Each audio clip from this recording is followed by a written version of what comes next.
আসসালামু আলাইকুম। কথাগুলো খুবই গুরুত্বপূর্ণ, কথাগুলো একটু মন দিয়ে শুনবেন। যারা দীর্ঘদিন পর্যন্ত পাসপোর্ট জমা দিয়ে পাসপোর্ট পাইতেছেন না, আপনাদের জন্য খুবই কাজে আসবে এই কথাগুলো। দেখেন, আপনি দেখা গেছে কি স্কেলে গিয়ে পাসপোর্ট জমা দিচ্ছেন, মানে আপনার কাগজপত্র জমা দিচ্ছেন পাসপোর্ট করার জন্য, পাসপোর্ট করার জন্য, কিন্তু আপনার পাসপোর্টটা আসতেছে না। এটা অনেক ক্ষেত্রে দেখা গেছে কি আমরা যখন এমআরপি পাসপোর্ট জমা দিতাম তখনই একই সমস্যাটা হয়তো বা নামের ভুলের কারণে আসতেছে না, নয়তো আমরা যে নাম্বারটা দিছি সে নাম্বারে মেসেজ আসার কথা, সে নাম্বারে মেসেজটা আসতেছে না, নাম্বার আমাদের ভুল ছিল, এরকম অনেক সমস্যা হতে পারে।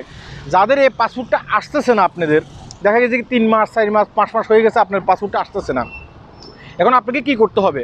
আপনাকে সরাসরি স্কেলে যেতে হবে, সেখানে গিয়ে আপনাকে ওটা সমাধান করতে হবে।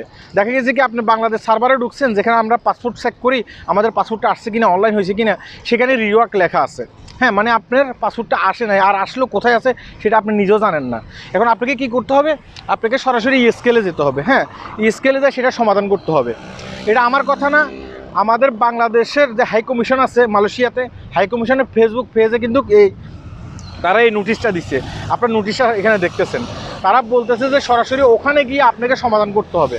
অতএব এটা আপনি যে প্রথমে যে অ্যাপয়েন্টমেন্টটা নিছেন, এরকম অ্যাপয়েন্টমেন্ট নেওয়া লাগবে না, আপনাকে 30 দিনের ভিতরে সেখানে যেতে হবে, 30 কার্য দিবসের ভিতরে সেখানে যেতে হবে। আপনি যখন অনলাইনে চেক করবেন পাসপোর্ট পাইতেছেন না, সেখানে গিয়ে আপনাকে সরাসরি এটা সমাধান করতে হবে। সমাধান করলে তো আপনার পাসপোর্ট আপনি পাবেন, নয়তো বা দেখা গেছে কি আপনি দীর্ঘদিন পর্যন্ত অপেক্ষায় থাকবেন, কিন্তু আপনার পাসপোর্টটা আপনি পাবেন না।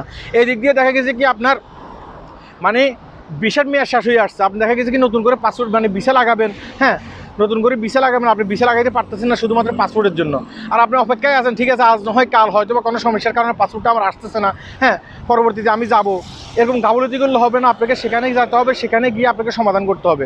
আপনি যেহেতু একবার স্কেলে গেছেন পাসপোর্ট করার জন্য, পাসপোর্টটা দালালের মাধ্যমে করতে পারেন নাই, কারণ এটা হচ্ছে পাসপোর্ট।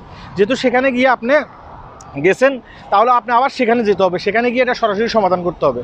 আপনি যদি সরাসরি সেখানে সমাধান না করেন, তাহলে আপনার পাসপোর্ট কিন্তু আপনি ফেরত কখনো পাবেন না, মানে আপনার যে পাসপোর্টের জন্য আবেদন করছেন সেই পাসপোর্টটা কিন্তু আপনি পাবেন না। অতএব আপনাকে সেখানে সরাসরি গিয়ে অংশগ্রহণ করতে হবে। আর মনে রাখতে হবে, সেখানে গিয়ে আপনাকে কোনো অ্যাপার্টমেন্ট নিতে হবে না।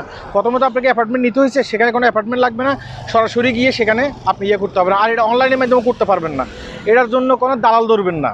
একটা জিনিস মনে রাখবেন, এটার জন্য কোনো দালাল ধরবেন না, দালালকে টাকা দেবেন না। দালাল হয়তো আপনাকে বলবে আমি তোমাকে সমাধান করে দেবো, কেন পাসপোর্টটা আসতেছে না আমি দেখতেছি, বিষয়টা কিন্তু মোটা তা না। আপনি দালালকে টাকা দিলেও আপনাকে সেখানে যেতে হবে, আর দালালকে টাকা না দিলেও আপনাকে সেখানে যেতে হবে। অর্থাৎ দালালকে টাকা দিয়ে আপনি যাবেন না, আপনি সরাসরি সেখানে যাবেন। সেখানে গিয়ে আপনি সমস্যাটা কি, অনেক ক্ষেত্রে দেখা গেছে কি নাম্বারের সমস্যার কারণে হয়, অনেক ক্ষেত্রে বাংলাদেশে যে আপনার পুলিশ ভেরিফিকেশন আছে, সে পুলিশ ভেরিফিকেশনের কারণে এই সমস্যাগুলো হয়, বিভিন্ন কারণে এই সমস্যাগুলো হতে পারে। তো সেখানে গিয়ে আপনার পাসপোর্টটা আপনি নিজে নিয়ে আসবেন, এবং কি কোনো দালাল ধরবেন না। আমি আবার বলতেছি, কোনো দালাল ধরবেন না, সরাসরি আপনাকে সেখানে অংশগ্রহণ করতে হবে।